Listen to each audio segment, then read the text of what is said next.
It's bang on 7:30. It's Thursday morning. It feels like it's been a very long week. I don't know what it's been like for you out there. Wherever you are in the world watching or listening to us this morning, you're very welcome along. You can text the show on 0879 180 180. You can leave a comment on the YouTube stream. You can get us at Off The Ball AM on our Twitter feed. Owen's back. Owen, good morning to you. Good morning, Ger. How are things? You were humiliated in your absence. You finished third in a race of three where you'd been leading at one point, I think. Yeah, complete capitulation is what happened. Did you shave the moustache in protest? Is it gone? I did, but today's the 2nd of December. I was going to take a picture yesterday and send it in and say this is what I could have had. This is what you could have had as your winner. Yeah. And I just forgot to do it. I was like, it's the 2nd of December. That would be a little bit pathetic. So what did you, is that the same moustache you had the whole time? You haven't trimmed it or anything? No, I've trimmed it down. Yeah. Oh, you have trimmed it. Yeah, okay. yeah. How would you do that? To bring everything level again, and not try and cling on to this for too long. Just to. What's wrong with that, Owen? What's wrong with that? Well, I'm not the winner here. I guess why would I want to hold on to something which had me finishing third in a 3-horse race, which I was leading at the very start? It's a complete collapse, and I'm humiliated, and rightly so. I will protest this. A goblet of minor prestige. Yeah, so what does Adrian get for winning this? Actually, Nothing. Okay. Bragging rights, which obviously you don't really want to give Adrian too many bragging rights because he'll brag about them. Yeah, well, he certainly will. It's probably the greatest achievement by any moustache in the history of Irish moustaches ever. Really. It might be, yeah. After a few glasses of wine, it certainly becomes that. Right, it is 7:32. We've actually got a very busy programme for you. Ron Lagarde is going to join us a little bit later on. We're going to talk to Arsblog about Arsenal against Manchester United tonight. Just because you were all protesting that we did too much Man United this week when they, eventually got round to sacking their manager, a club legend, and replacing him with one of the most interesting characters in world football at the moment, who we don't know if it's going to be a success or not. So, I make no apologies for covering the story the way we did. But we will obviously talk about Liverpool and Everton last night. We'll talk about Manchester City and Everton. We'll talk about the returning are they Munster heroes from South Africa and what happens now, and we'll also talk about Harry Byrne with Ron Lagarde and whatever you're having as well, plenty more, including Denise O'Sullivan is going to talk to us after the Ireland game the other night, where she was absolutely sensational as well. So Owen, where do you want to start? Do we start with the end of Rafa Benitez before it's even begun? Is this the end? I'm not sure it is. I think that certainly the feeling at the end of the game last night was sack the board. That was the voice coming through. Of course, that's not how this happens. The board will sack the manager and the board will keep themselves in position. But it's not just the likes of Bill Kenwright who you're looking awkwardly at, who had this sort of wry smile after one of the goals was conceded last night, which probably didn't look too good. But it's also someone like Marcel Brands, who was sitting 2 seats over from him, and his recruitment that I'm sure is under the microscope. You can make a case that Benitez has got unlucky since the start of the season when they started pretty well. It was their best start to a season since 04-05, and then since then Dominic Calvert-Lewin has gone down, Yerry Mina has gone down, Abdoulaye Doucouré has gone down, has come back. But getting Mina and getting Calvert-Lewin back over the next little while is going to be central to Benitez keeping his job. I think it's just a little bit too soon for him to be shown the door just yet. But if these results continue once they're back to full strength, he's doomed, obviously, because last night was humiliating. I think their fixtures are pretty bad. They were listing off the fixtures. So it's Arsenal next. It's Arsenal, Palace away, Chelsea away, Leicester City at home, Burnley away, and then at the end of December is Newcastle at home. So, there are points in that period between now and New Year's Eve that they could pick up, and I think a lot will depend on Dominic Calvert-Lewin coming back and being in form straight away. Is he? I don't know what his record is like going straight back from injury, so we'll see. I do wonder if fans are now articulate and smart enough to realise that chanting for Benitez to be sacked doesn't work, but chanting for the board to get sacked gets the board's attention. That's the type of thing that it happened at Spurs, right? We want rid of Levy, and then anytime they do that, the manager gets sacked. It's like, I gave you what I thumb up, thumb down. He's sitting there like a Roman emperor. Is that what the Everton fans they've copped this too? It's like, what's the point in giving out about Benitez? If we do that, the board are completely I don't care. he's a Operation Human Shield. Whereas we start going after them. Yeah. I mean, obviously not physically going after them before everybody gets... but sometimes you need to say this. And that's it. Is that what happens? Is that the end of... would that accelerate things? Because you point about the recruitment, right? They have no money. It's tied up in the amount of money that they've already wasted in recent seasons. So they find themselves in a difficult situation. You see, I think it's just Groundhog Day for them, isn't it? I think there's been as many managers as there has been years of the Farhad Mashiri era at Everton. So it could just be a sense of deja vu that we have been here before. We know that we will get rid of the manager if we go the way of every other club, and we know that we will have a bad spell next year where Seamus Coleman has to come out once again in front of the microphones and say this was just unacceptable, this was not a good performance, or it'll be a different manager that's not called Rafa Benitez who is staring down the barrel of being in 15th position going into Christmas. This is nothing new from Everton's standpoint, so I think it's as much to do with that. Like, it was obviously quite funny last night seeing the fans leave after 20 minutes, turn around to the away fans and give them the fingers and all that sort of thing. And I always kind of think about those fans when the game starts to turn a little bit, when they get an equaliser out of nothing. And I'm like, if you've left the game early and you're an Everton fan, you are absolutely hoping to God that they don't equalise, that they don't get hammered. Yeah, like, I mean, what a strange place to be as a fan. You're like, you've paid for your ticket to see the Merseyside derby, probably not cheap, well, probably season ticket holders, and all of a sudden you're rooting against your team outside, all for the sake of walking out angrily and losing the head completely. So I don't know what the point is there, but the point is that there's a lot of people who lost their head inside the ground last night, and still the prevailing theme was sack the board rather than Rafa. Were they right though to leave after 20 minutes? I mean, it looked like it was going to be 6 or 7-0, right? And then they got back into it briefly against the run of play largely, and then it finishes 4-1 and it could have been 7.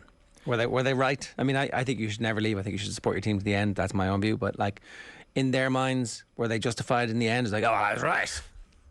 Well, it was. The first 20 minutes was looking like Ireland, Georgia, really, to be honest. And you just thought, there's no way. I saw someone even on Twitter being like, this is going to get to Liverpool versus United level. I'm like, that's such an understatement. This is so much worse than Liverpool United level. This is on a level completely above that.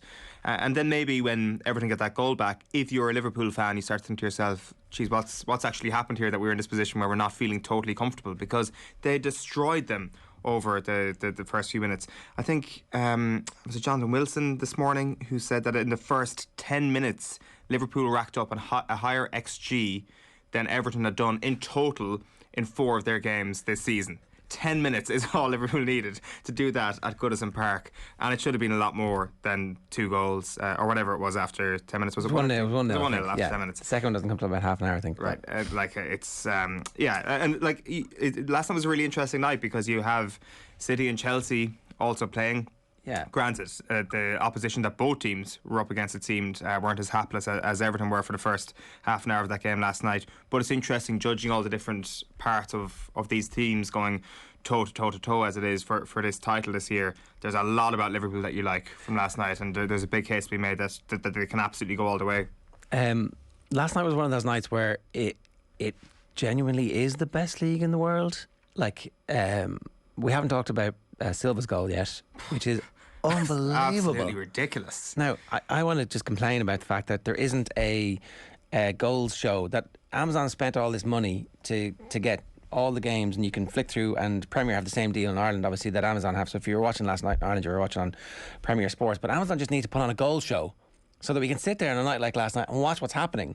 There were too many games. They have the technology. They've seen the success of it with BT Sports. They've got the rights to do it. That's the thing that would convince everybody to get Amazon or Premier. In this case, you know what I'm saying. Yeah. They have to provide it in England before Premier can get it in Ireland. It's like I actually missed in real time the Silva goal because I was flicking over to see Everton get the shit kicked out of them. It was like there's too much football on for me to be able to and then it's like, I missed this. And then you have like little things like James Maddison's goal last night for Leicester City, which was an absolute corker. The overhead bicycle kick from Mopé to equalise for Brighton. An overhead bicycle kick not even in the top 3 goals maybe last night. No, Jota's our player. Silva's was number 1. Silva's is, I think, one of the goals of the season because they're pricking around in the right back spot, and it looks like Villa. When I saw the highlights, it's like, oh, are Villa going to score from here? Because it comes from a Villa attack, and there's bad head tennis being played in the right back position between is it Fernandinho and somebody, and you're like, oh, just press him, go on, and unfortunately they do, and then it's like ping, ping, ping, ping, ping, ooh, whoa, that team's good. Yeah, and as you say, one of the best goals that City have scored in recent years it should be the hallmark of a dominant performance. And I think this is, in fairness, a lot down to Villa as well. That could so easily have been a point for Villa last night, especially with the Chukwuemeka chance late on in the game when Emi Buendia, who by the way it looks like a different player under Steven Gerrard, finds an angle that wasn't even visible on television, never mind on the pitch where he was. And if he puts that past the keeper, it's 2-2. And all of a sudden it's Aston Villa on 7 points from the Steven Gerrard reign so far, in an incredible position. So I think that all, like, you can compare the Chelsea, maybe the lack of ruthlessness, or maybe the lack, well, I guess the lack of creativity from Chelsea's perspective last night. Maybe City not putting Villa to the sword with Liverpool, but I think last night Everton were just the weaker of the three opponents, and that has to be taken into account. Look, it could easily have been 4-0 to City after the first 5 minutes. They were absolutely dominant. They just came out and was like, we are men, you are boys, and we are going to steal everything that you have today. And in fairness, Villa kind of stuck in there and weren't completely out of the game at 2-0, although it did look like that could have gone 4-0. And then Villa scored, started the second half, and it does change the game a little bit. But yeah, you've got to be pretty excited about the impact that Gerrard is having. He's giving the kids game time. He's given players who are completely ostracised game time. He's gone back to a back four where the team gives up chances, but like, everybody has to be responsible, except when Matty Targett ducks out of the way of the first goal where Diaz scores. I think that's actually one of the more underrated elements, I know we're hopping around here, of the Liverpool game last night, is that from Salah's final goal, when Seamus Coleman obviously messes up, it comes from an Everton corner, and the Everton corner comes from an Andros Townsend free kicks, which just hits Matip right in the face, and Matip even kind of like just puts his head up a little bit just to take the ball flush in the face and that's over the bar sails. That, like, I mean, it's one of those little things that do make a massive difference. And I think we all know it at this stage. It's nothing new, but once you are taking a corner against Liverpool, you are in grave danger unless you're keeping a few bodies back, and that's exactly what happened. It was, like, in fairness, it was kind of like Sancho's goal for United at the weekend, Salah's goal on that occasion, except Jorginho was replaced by Seamus Coleman on this occasion, and the miscontrolled touch is just, it's a terrible moment if you're up against the quality of a player like Sancho or Mo Salah in this case. We should start the rumour that Jorginho was getting the Ballon d'Or until that actually happened, and they were like, sorry, you've done this 24 hours out from the ceremony and we just can't have it. So they rang Messi, stick your kids in the tuxes, come on in. You're not really supposed to get this, but we fixed it. There was an error in the voting. The Stokes Kennedy Crowley lads, they were like, sorry, they've discovered some irregularities here. What was the OTB reaction to that, actually? Like, was it Messi all the way? Was it Lewandowski camp here? I'm not that. I don't really care. I mean, a bit like, I feel like last season was Lewandowski's season. Miguel on Twitter was making the point that, like, Lewandowski didn't play after the quarterfinals of the Champions League. He wins a league. He beats up on the kids in the Bundesliga that, you know, they'll win league games 7-8, 9-0, whatever, and that Messi won a Copa America. Like, because the Copa America is not on TV, like, day in, day out in this part of the world, we're like, that's not important. It doesn't really matter. But, like, it's the Euros for a giant continent where the best football that has ever been played was invented. Is that not important a little bit? It probably is important. Yeah, there's also probably a case to be made that there's a lot more about a season than just actually winning the trophies. And just because, I don't know, N'Golo Kante didn't win the Euros this year doesn't necessarily make his contribution to Chelsea's Champions League charge all important. It was more important than you would have said Jorginho, right? I would say so. And because he was man of the match in both legs in the semi-final. And obviously with Italy, it's just he ticks the couple of boxes. But we digress a small bit here. I think, like, I mean, the Ballon d'Or is, I think the Lewandowski thing was also a sense of justice for 2020, because he was absolutely the player of 2020, and maybe there is more of an argument about it this year about him potentially not getting it. I'm just trying to look. So when do we give it to Salah, though? That's the question now, because he is the best player in the world. What is the actual voting period? The voting period, you're putting me on the spot here, is calendar. Is it not? But it's November. And the votes would have been cast. Moustaches are gone. So is it just December the start of December 1st, 2020? I don't know is the honest answer to this question. I should know. I mean, being well informed in the Ballon d'Or is clearly highly important. I don't know what the sort of period is, but I had always assumed it was the calendar year. You keep talking amongst yourself At there. which point, Mo Salah hasn't even begun his candidacy for next year. Well, although last night was 1st of December, so he has got off to a flying start for next year's. Or else it doesn't count. Maybe just the month of December doesn't count. This is irrelevant. This is like doing your best work the week after the Oscars come out. It was like, doesn't matter. Doesn't matter irrelevant at all. Yeah, that's true. Possibly, like I guess. So next year when we get to the Ballon d'Or, there will be no major tournament to actually decide it on, given the World Cup is so late in the year. So, like, I guess there's probably a bit more of a recency bias if Salah does pick up the award, but still you see him playing the football he's playing at the moment, and it's hard to argue that he's not the best footballer in the world, and it would be a bit of a shame if he didn't pick up a Ballon d'Or at this point. His run of form this season has been that good. Yeah, he was nominated. I didn't see how many votes he got, but. Anyway, look, so we'll move on from the bore of the Ballon d'Or, where none of us are that excited that we don't actually know the specifics of it. Somebody out there, I'm sure, will be able to drop us a line on the YouTube channel and talk to us about that. Is there anything else about the football last night you want to talk about? The really exciting thing from last night is obviously the fact that it's kind of like not rubber stamping, because we won't know until the end of the season, but there's real sense that this is going to be a 3-horse race. And like, I think most Liverpool fans would admit that when you compare their team's depth to that of Manchester City, when Pep Guardiola is not complaining and everybody's fit, and that of Chelsea's, Liverpool possibly don't have the squad that those two teams have. So if we want to pick, as a neutral, we want to pick one of these 3 horses right now to be flying and to be potentially putting their noses in front and in the best vein of form, we want that to be Liverpool. So I think last night is a good development from a neutral perspective on actually getting a proper 3-horse race all the way. It's interesting, like, listening to Klopp as well after the game. Like, when Klopp comes into the club, he absolutely taps into the Kop. He taps into the history of the club, the emotion of the club. And I'm not sure, is it a reaction to the empty stadiums last year or to the poor form last year, but it seems that he's tried to move away from that. And speaking afterwards, he says that he's never seen his team as calm or convinced, was the phrase he used, in terms of winning a game against one of the big clubs.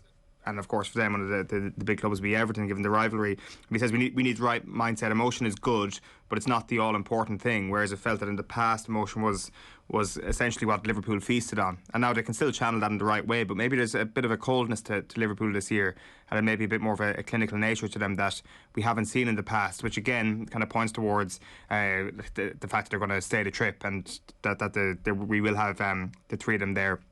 Do you have a little bit of concern for Chelsea maybe on the back of last night? Like, as I say, like, no, I've been wavering about this the whole way along. It was like, what's going to happen? Are they going to find form as a forward running team? I think stuff like last night probably gives them more confidence, because this is where they would have dropped points over the last couple of seasons when they weren't winning titles. Best league in the world nonsense again, but Watford were really good. Sorry, the other thing was, if you haven't seen the highlights yet from the Southampton-Leicester game, it's brilliant. Unbelievable game, yeah. Like, it's absolutely sensational. It's like a 4.5 minute package on YouTube. You should check out, like, the quality of the goals that are being scored, and also you get to see Schmeichel giving out to the ball. He's screaming angrily at the ball for going in. It's one of the most Kasper Schmeichel moments you're ever going to see.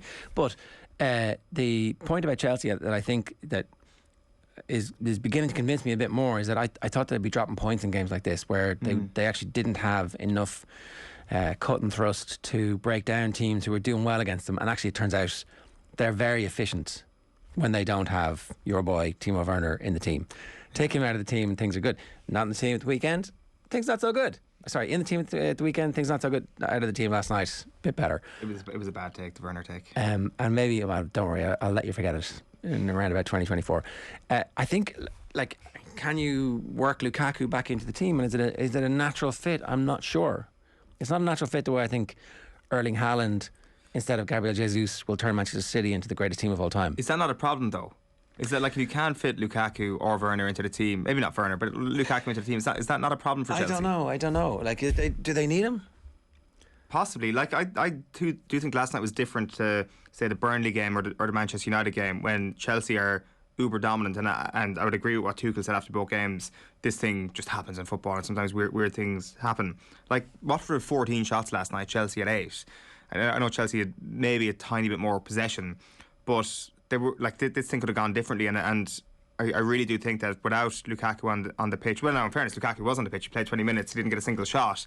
I just feel that there's still something missing from that attack. Now, the chances are they will explode and they will do another 7-0 win against a bottom half team at some point soon. But I think that if you're like me, picked Chelsea to win the Premier League at the start of the season, there is still enough to be concerned about over the last couple of weeks. But again, it just plays into this idea that it's going to be a really exciting few months, and like we'll start to know. We'll know in a month or a month and a half exactly how real this expectation is going to be. But there's enough there about Chelsea and about Manchester City. There's enough flaws there to give us hope that there's going to be a proper 3-horse race. But Liverpool's form is sensational at the moment. They're blowing teams away. They're blowing every type of team away. So, like, maybe they just assert their dominance over the next 4 weeks and have a 5-point lead and never relinquish it. That's a strong possibility at the moment. But the depth is the issue on Liverpool's front. Like, City went on that run last year and De Bruyne was injured. Yeah, that's the complete difference. No, it's fair. And also City were sensational last night, apart from the fact that they did concede a couple of chances. That was the last thing. Ederson is the best goalkeeper in the world by a mile. Like, Alisson's very good, but Ederson is just ridiculous. Right. Like, Bazuna watching his tape week in, week out is very good for us, but it's going to be a long time before he displaces him as the number one at Man City. He was absolutely unbelievable. Distribution, like 80 yards to straight feet. And I don't know, that's on top of the shot stopping and the positioning. Like the goal that was scored against him last night, bends in, just about clips the inside of the bar and squirts past him. Otherwise he would have saved it. Yeah. And everything else he saved. It needs to be perfect to beat him. Yeah, exactly. So he is good, and so maybe I've changed my mind. Maybe it's Man City's league. 7:51 this morning. Here's what's coming up between now and 10 o'clock. Andrew Mangan of Arseblog is going to join us at 8:10. Sports pages for you with John Duggan at 8:30, where we're going to talk about Rory McIlroy, his ripped shirt, and how he thinks he's Man United. Ronan O'Gara at 8:40. Going to talk to us about the rugby world, the conundrum at 10 for Ireland and Leinster. Sports news at 9 o'clock. Harriet Pryor of the Anfield Wrap at 9:10, and then at 9:30, Matt Slater talking to Joe. It is what are we at? 7:52 this morning. Again, if you want to get in touch, 0879 180 180 is the WhatsApp number, and you can get us on that, or you can leave comments for us on the YouTube stream. Brian Dillon says, I don't support Liverpool. In fact, I loathe them, but Salah can ask for all the money in the world and they should give it to him. Generational talent, and should become one of the Liverpool greats. I think he's already one of the Liverpool greats. They're going to talk about him ahead of Suarez, ahead of Torres, and he's getting into the conversation with Robbie Fowler, and he's getting into the conversation with Ian Rush. And if he signs that new deal, he's in the conversation with Kenny Dalglish. Yeah. They need to win one more European Cup, and then it's like him and Dalglish. Sorry to bring this back to Ballon d'Or, but when I said, the Ballon d'Or next year won't be judged on any major tournament because the World Cup is so late, well, of course, it's different from Mo Salah. I'd be playing in the AFCON in January, so I should correct that. I mean, that could genuinely, as much as it should be judged on everything else, him at least getting to the business end or getting to a final or winning it, definitely with Egypt, would be like, okay, that's his candidacy confirmed. Oh, rubber stamped, absolutely. And just don't get injured at the moment. That's the most important thing. So many people unhappy with our Cristiano Ronaldo coverage on the conversation that we had with Jonathan Wilson yesterday. The funny thing is, Gilroy is so far up the hole of the ultimate pressing king, Mr. Lionel Messi. The idea that Ronaldo can't fit into a team regardless of their style of play is ridiculous. He's got a point. Jesus Christ, will OTB at least bring someone on who will point out the benefits of Ronaldo for the sake of balance, if nothing else, says DJ Hannafin. Not the greatest DJ name I've ever heard. Which of the Hannafins was your inspiration for that one, DJ? Or is that actually your name? Sorry. Shane Mulligan says, lads, this obsession with pressing is ridiculous. Yous don't have a clue about football. I mean, we were talking about it because the current crop of managers who are in charge of the biggest clubs in English football all have the same philosophy. That's what's happened. Whether or not you like it, that's what's happened. Not many of the best teams at the moment aren't actually pressing, and that was very noticeable from Man City last night as well. Why do these bloody sports shows keep asking journalists tactical questions about football? Can Ronaldo play in a pressing system? How the F would you know?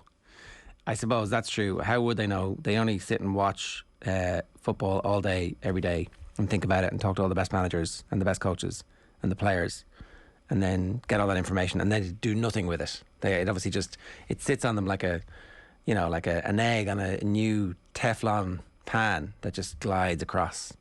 Nothing ever seeps in. Yeah, there's no osmosis. Isn't Nick Hornby in Fever Pitch says that journalists know a lot more than fans about football, but in many ways they know a lot less.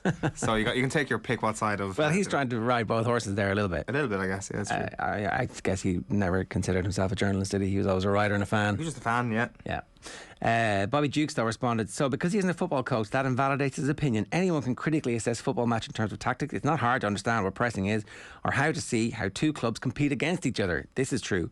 I really miss looking at the down vote count. The media's anti-Ronaldo agenda is laughable. Clowns, says Chrisser. And Sam says, I love OTB. One of the very best channels for Manchester United coverage, but their agenda against Ronaldo is pathetic and sounds personal or editorial. I really hope it's not, because they want to just stir up fans to get more clicks and views, as it's beginning to affect their journalistic integrity to me. That's the criticism sandwich right there without the bottom piece of bread. Sam is going to be delighted to read Michael Carrick in the papers today saying he does think Cristiano Ronaldo can press. I mean, I didn't say that Cristiano Ronaldo couldn't press. One of my key points yesterday was, wouldn't it have been really interesting to see how he fits into a Guardiola team where he would have been asked to do it? Carrick says he can do it. I mean, he's one of the smartest, hardest working, most driven individuals that the world has ever seen when it comes to football. Do we really think that if he thinks that there's a chance of winning a Champions League with Man United this year, and his job to win that or to be involved is to press, he's not going to do it? How is he going to take the winning penalty? How is he going to take the sixth penalty in a shootout if he's not on the field to do it? Well, exactly. Like Carrick said, maybe it's a myth that Ronaldo can't press. Maybe that's how it is. Like, he does make the point, he's played in enough teams over the years and has been successful. He's been able to play a variety of ways and kept scoring goals for every team he's played for, and he'll continue to score goals, no doubt about it. So, like, I mean, that has happened in recent years. He has won a lot of trophies in recent years. So maybe we'll see just a completely different version of it, and maybe the press was so flawed under Solskjaer that the man who is leading the press is always going to be the scapegoat for it, and because he is old, there is this sense that he can get double the blame. Maybe that's what happens here, and maybe this whole thing changes under Ranić over the next little while. But I do think that there is definitely a real school of thought out of there that's gathered momentum, that it's just not going to happen in that way. But he scores a lot of goals. Okay, so and the last one, Spotify Wrapped obviously came out yesterday. What was yours like? Mine was weird, a little bit disappointing. It might, I think I must just be listening to Spotify in private quite a lot all year. My stats are very low, like 18,000 minutes listened, which is like some of my friends had 100 and something thousand minutes listened. So in the WhatsApp group, I was like, yeah, look how into music I am. My number one podcast being like Off the Ball. That's all right, just listening to myself. That's okay. That's good. That's, rigorous self-analysis. I mean, I'm sure our viewers are like, I don't believe you, but go on. Yeah, no, it's just really pathetic, disappointing. And who were the artists? My artists were, I can't even remember. My number one song was by a DJ called Octo Octa, and I listened to the song 10 times over the course of the year. So not even once a month. Right. So there must be something wrong here. I think I listened to that song a lot when I was running earlier in the year. How do you? And then I stopped running I don't even know how you put the private thing on. You go into your settings and basically it's like private session. It's really important for certain Spotify activities, Ger. What, like? Well, like, I mean, there's a lot of people. Porn on private? What? Is there porn on Spotify? Oh, absolutely. I would assume there is. I see there's a lot of people who come on Spotify Wrapped and they're like, oh, my kids ruined my Spotify Wrapped. Well, that's again. George. I'm like, just put it on private session. If you're not concerned about your Spotify, I'm just put it on private session. It's just it's not a point of conversation. It's like, I can't even remember now, but it was definitely not stuff that I was like, I don't know this song. The thing they did this year was they gave you like your mood from Spotify. Yeah. So everybody got these things, and I'm not sure what yours was. My moods were innovative and happy, which is just clearly wrong. I did not feel happy in 2021, but Spotify seems to think I did. And my number one artist was Tyler, the Creator, who I listened to a good bit of, but I just didn't really think that I listened to enough of him to be anywhere near the top 5. So Spotify Wrapped is always a strange day of self-analysis. I had Eye of the Tiger was like... I was like... Is this something like you listen to on the way into work to pump yourself up? If your movie was a soundtrack, the opening credits theme would be Eye of the Tiger. Oh, sorry, I see. Yeah, that one. Okay. I'm not listening to Eye of the Tiger a lot, but it's on in our house a lot, and because there's a female artist who says I've got the Eye of the Tiger but isn't, and so the kids ask for Eye of the Tiger and they get the other one, and then they're like, oh, we really like this one too. So who's that?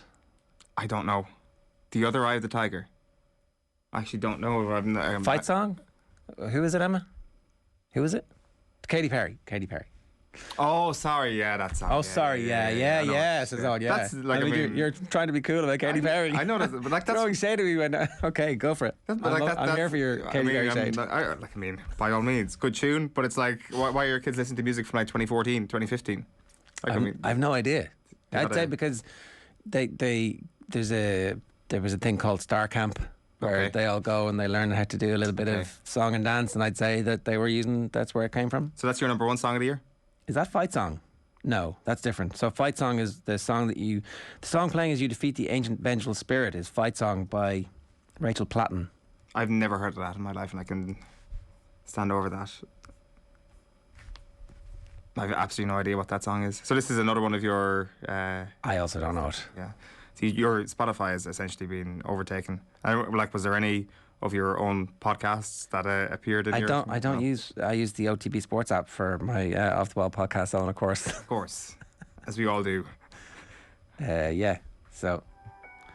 we're going to get a copyright... well, I'll talk over it now, obviously. I'll just fast forward a little bit. Can I scroll through it? That one? I've never heard that song in my entire life. Right, okay. Well, that's enough of that then.